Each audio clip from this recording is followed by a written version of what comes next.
Emangnya kamu nyimpen stamina buat apa? Audio Jungle.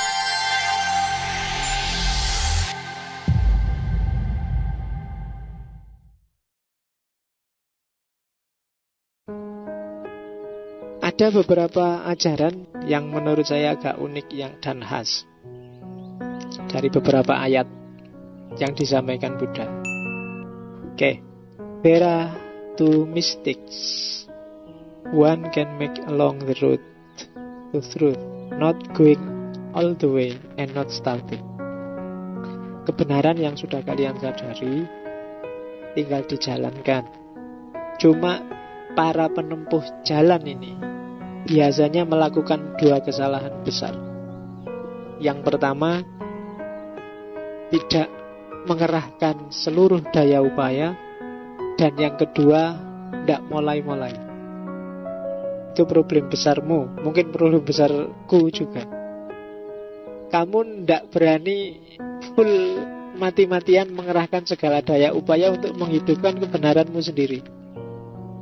Kamu selalu jalan dengan gas setengah, tidak berani gaspol. Mungkin karena males, mungkin karena nyari enaknya saja, mungkin nyari santainya aja. Maka hasilnya juga tidak maksimal. Not going all the way.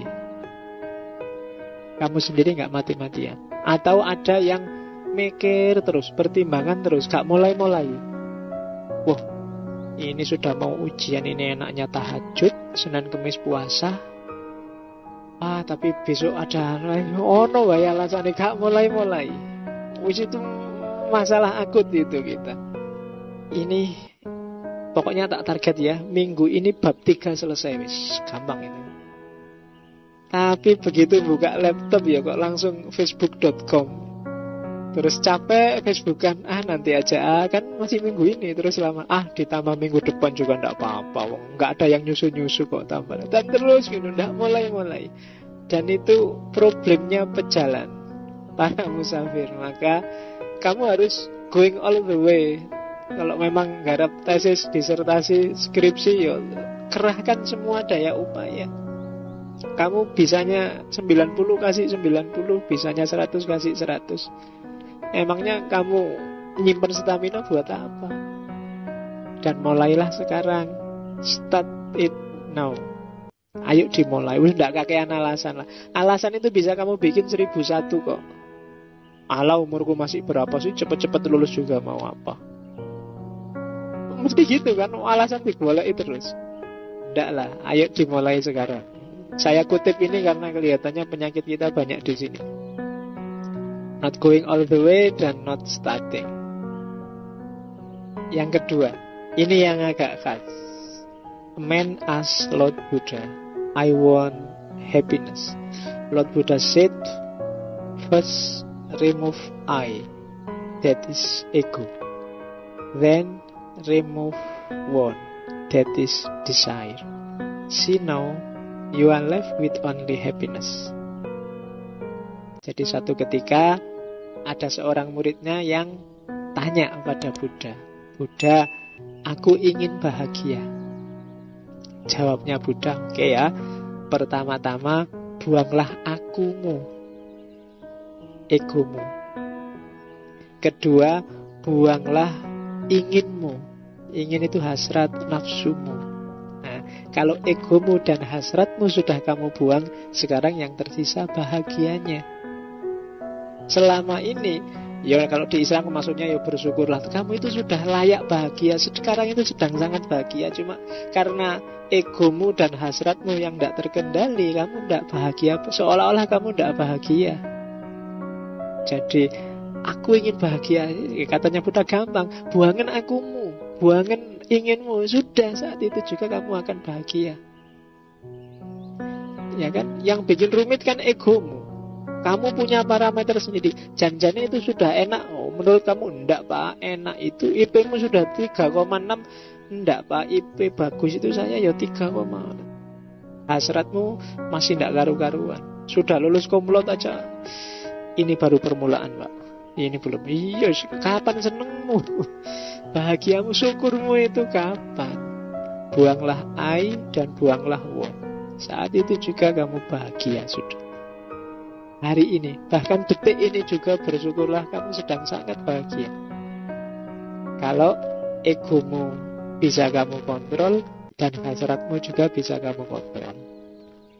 Tapi kalau dua-duanya main terus, ya kamu tidak akan ketemu dengan kebahagiaan. Terus, what you think, you become. What you feel, you attract. What you imagine, you create. Apa yang kamu pikirkan, seperti itulah kamu akan menjadi. Apa yang kamu rasakan, kesanalah kamu akan tertarik. Dan apa yang kamu bayangkan, itulah nanti yang akan kamu wujudkan. Ya kan? Saya Pak, pinginnya setelah ini kawin dengan anaknya orang kaya, itu kan imagine. Biasanya itu kan yang nanti akan mati-matian kamu wujudkan. Apa yang kamu rasakan, kesitulah kamu akan ditarik. Merasa senang, merasa sedih, rasanya saya sudah putus asa Pak, ya kamu akan ke sana, jadi putus asa beneran. Oke.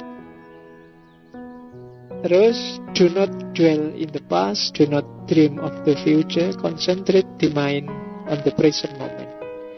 Tidak usah terlalu banyak memori, membayang-bayangkan masa lalu. Jangan tinggal di dunia masa lalu.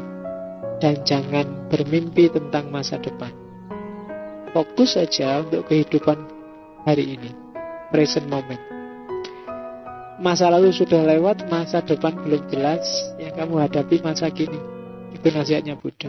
Karena orang yang hidupnya di masa lalu biasanya susah untuk hidup di masa kini. Sebaliknya orang yang mimpinya di masa depan juga tidak nyaman hidup di masa kini. Jadi nikmatilah hidupmu. Itu kan kayak seorang muridnya Sufi yang satu ketika datang ke gurunya. Sebenarnya gurunya ingin menyampaikan pesan ini sih. Dikasih kamar tidur yang bawahnya banyak panahnya, atasnya juga ada tombak-tombak yang mau jatuh. Semalaman dia nggak bisa tidur. Kenapa? Mikir tombak yang mau jatuh sama yang di bawah tempat tidur. Jangan-jangan nanti nyubles aku atau ada yang jatuh satu, mati aku. Dan gurunya sebenarnya mau ngasih nasihat, coba kamu tidak usah mikir tombak-tombak yang ada di atas dan di bawah kasur. Nikmati aja kasur yang enak itu, tidurmu akan pules. Tapi kamu gelisah mikir, aduh habis lulus jadi apa besok ya, kira-kira aku bisa nggak ya dapat kerjaan enak, bisa nggak dapat ini. Kamu gelisah dengan masa depan atau masa lalumu. Tidak usah pengen kembali ke masa lalu atau datang ke masa depan. Hidupmu hari ini. Terus yang terakhir, ini kalimat terakhirnya Buddha. Many do not realize that we here must die. For those who realize this, quarrels end. Tidak banyak orang yang selalu sadar bahwa dia akan mati di sini, di dunia ini. Bagi mereka yang sadar, quarrel ends. Wis tidak banyak ribut, nggak banyak debat, nggak banyak diskusi. Barang siapa yang masih suka debat, masih suka gegeran, masih suka diskusi, biasanya nggak sadar bahwa dia besok akan mati.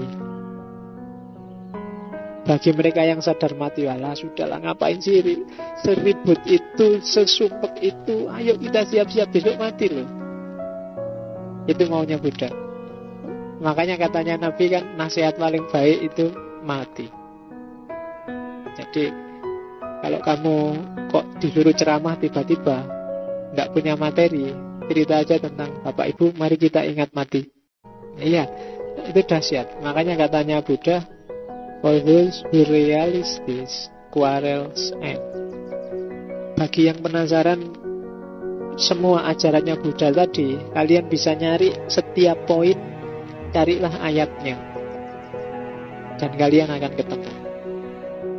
Mulai pikiran yang benar, ucapan yang benar, perilaku yang benar, semuanya bisa kalian cari ayatnya. Mungkin satu poin bisa lebih dari satu ayat.